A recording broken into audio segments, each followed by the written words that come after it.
هو درة وكلؤلؤ مرجان، هو زاد أمتنا وخير زمان. هنا تقول هناك مصطلح يتعلق بالمرأة، وهو انتشار ما يسمى بالزواج العرفي. هذا المصطلح زواج عرفي، يعني ركب المصطلح من كلمة الزواج ولها مدلول شرعي يبين طهر العلاقة بين الرجل والمرأة والتقائهما، مع قضية عرفي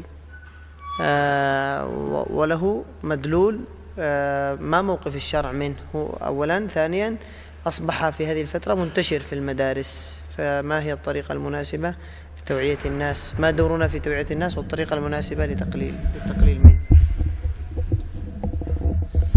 طبعا الزواج له أحكام عندنا في الشريعة، ولا نكاح إلا بولي وشاهدين.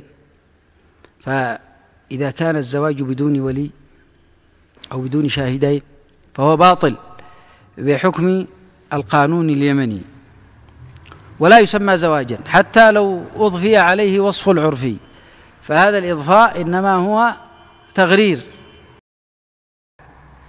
وعلينا التوعية، أن تتم التوعية في أوساط النساء، لأن المرأة تخدع، ونتيجة للجهل فقد تظن أن هذا جائز، وأنه ما دام سمي زواجا فإنه لا بأس به.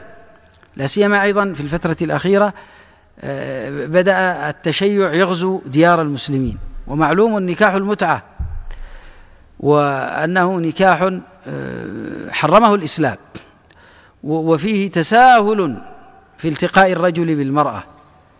ففي بعض الأحيان قد يلبس هؤلاء الذين ينشرون الأفكار الشيعية يلبسون المتعة ثوب الزواج العرفي، وفي الحقيقة أمر محرم لا يجوز. ووسيلتنا في محاربة الزواج العرفي هي التوعية وبيان أنه لا نكاح إلا بولي وشاهدين، يعني حديث عن النبي عليه الصلاة والسلام من كلمات قليلة واضح، يجب أن نعمم هذا وأن ننشره في أوساط بناتنا وأخواتنا، وأن نوعيهن بخطورة الوقوع في مثل هذه الممارسات. ويكفي أن الله تبارك وتعالى جعل هذا العقاب الشديد الذي هو الإيدز محذرا للناس، إضافة إلى العقوبات الأخرى المعروفة في دين الله جل وعلا.